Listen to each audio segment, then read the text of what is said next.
ಗೊತ್ತಿಲ್ಲ ನನಗೆ. ಸಾಮಾನ್ಯವಾಗಿ ಊಟ ಇಲ್ಲದೆ ಸಾಯಿಸೋಕ್ಕಾಗೋದಿಲ್ವಲ್ಲ, ಊಟ ತರಿಸ್ಕೊಡ್ತಾರೆ. ಅದರಲ್ಲಿ ಬಿರಿಯಾನಿ ತಂದು ಕೊಟ್ಟಿದ್ದಾರಾ, ಚಿಕನ್ ತಂದು ಕೊಟ್ಟಿದ್ದಾರಾ ಅದು ಗೊತ್ತಿಲ್ಲ ನನಗೆ.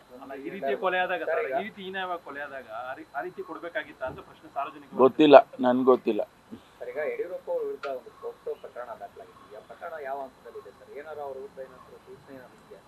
ಇಲ್ಲ, ಅದೇನು ನಡೀತಾ ಇದೆ. ಅದರಿಂದ ಎಲ್ಲ ಅಂತಿಮವಾಗಿ ಅದಕ್ಕೆ ಬೇಕಾದಂಥ ಎವಿಡೆನ್ಸ್ಗಳು ಎಲ್ಲ ಬೇಕಲ್ಲ, ಅದನ್ನೆಲ್ಲ ಮಾಡ್ತಾ ಇದ್ದಾರೆ. ಕಾರ್ಮಿಕ ಇಲಾಖೆಯಿಂದ ಬಾಲ ಕಾರ್ಮಿಕ ಜಾಗೃತಿ ಕಾರ್ಯಕ್ರಮ ಇಟ್ಕೊಂಡಿದೆ. ಅದಕ್ಕೆ ಇನ್ವೈಟಿ ಆಗಿ ಡ್ರಗ್ಸ್ ಕೇಸ್ನ ಆರೋಪಿ ನಟಿಯನ್ನ ಕರೀತಾರೆ ಸರ್ಕಾರ ಅಧಿಕೃತ ರಾಗಿಣಿ ದ್ವಿವೇದಿ. ಗೊತ್ತಿಲ್ಲ ನನಗೆ, ಯಾಕೆಂದರೆ ಅವರು ಆ ಇಲಾಖೆಗೆ ಸಂಬಂಧಪಟ್ಟಿದ್ದು.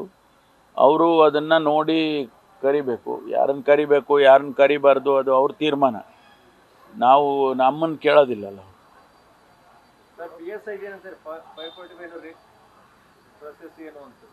ಅದು ಇವತ್ತು ಅದನ್ನು ರಿವ್ಯೂ ಇಟ್ಕೊಂಡಿದ್ದೇನೆ. ಎಲ್ಲ ಕೋರ್ಟ್ಗಳಿಗೆ ಹೋಗಿ ಕೋರ್ಟ್ನಿಂದ ಆದೇಶಗಳು ಬಂದಾಗ ನಾವು ನಮ್ಮ ಕೈ ಕಟ್ಟಾಕಿದಂಗೆ ಆಗುತ್ತೆ. ನಾನು ಆದಷ್ಟು ಬೇಗ 545 ಆದೇಶಗಳನ್ನು ಕೊಡಬೇಕು ಅಂಥೇಳಿ ನಾವು ರೀಎಕ್ಸಾಮಿನೇಷನ್ ಮಾಡಿ ಅದನ್ನೆಲ್ಲ ಮಾಡಿ ಮುಗಿಸಿದ್ದೇವೆ. ಈ ಹಂತದಲ್ಲೇ ಮತ್ತೆ ಯಾರೋ ಕೋರ್ಟಿಗೆ ಹೋಗ್ತಾರೆ. ಅದನ್ನು ಯಾಕೆಂದರೆ ನಾವು 545 ಜನರಿಗೆ ಕೊಟ್ಟರೆ ಇನ್ನು 403 ಜನದ್ದು ನೆಕ್ಸ್ಟ್ ಲಿಸ್ಟ್ ಇದೆ, ಅದಕ್ಕೂ ಪರೀಕ್ಷೆ ಮಾಡಿ ಅದಕ್ಕೂ ಪ್ರೋಸೆಸ್ ಮಾಡಬೇಕು. ಅದಾದಮೇಲೆ 400 ಜನಕ್ಕೆ ವೇಕೆನ್ಸಿ ಇದೆ, ಅದನ್ನು ಮಾಡಬೇಕು. ಇದು ಒಂದು ಆಗದೆ ಹೊರತು ಎಲ್ಲವೂ ಕೂಡ ಸ್ಥಗಿತ ಆಗಿದೆ. ಅದನ್ನು ಆದಷ್ಟು ಬೇಗ ಅದ್ರ ಬಗೆಹರಿಸೋದಕ್ಕೆ ಪ್ರಯತ್ನ ಮಾಡ್ತಾ ಇದ್ದೀನಿ.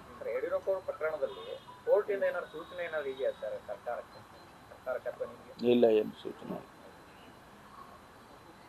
Okay, thank you. News first ನಿರ್ಭೀತಿಯಿಂದ ನಿಮ್ಮ ಪರವಾಗಿ.